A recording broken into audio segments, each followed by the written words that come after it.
So the first thing is that, as you can see from Ben's slide, the cost situation and logistics is very dynamic. Things are moving. Same thing in direct and indirect materials. Very dynamic, and I'll go into a little bit of detail on that. Yeah, let's jump into it. That if you look at the graph on the left, U.S. Employment Cost Index, it's been a pretty straight line increase from the beginning of this whole COVID and supply chain chaos until today.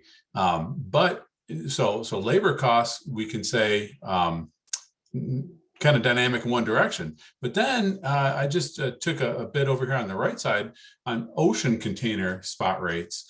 And what I heard a lot from clients about during this times of COVID and supply chain shortages is that dark blue line, the Asia to West Coast. You can see that middle of last year, early to mid last year, just skyrocketing costs on containers coming from Asia to the West Coast. And they stayed up. But now if you look all the way to the right, what do you know if they aren't back to about normal, back to where they started?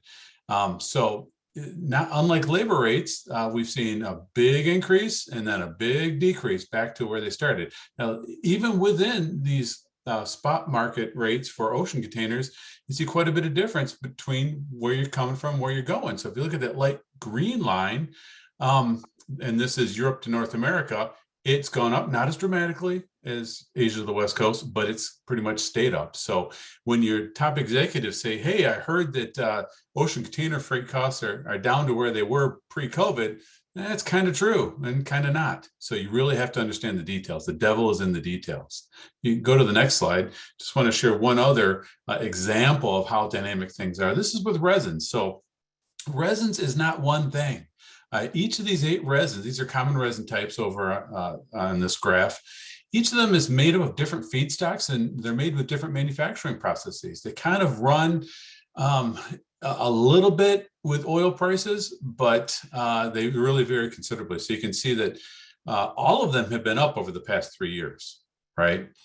All resins are still up from where they were 3 years ago from pre-COVID times, but in the past 3 months, they're all coming down. So again, dynamic. Things were going in one direction, now they're going in another direction. However, they're all moving fairly independently, right? If you're looking at polycarbonate, you're still 50% higher prices than you were pre-COVID. And it's just starting to nudge down versus, let's say, HDPE, which is 30% over where it was 3 years ago, but it's down closer to 10% in the past 3 months. So you have to know the details of the stuff that you buy.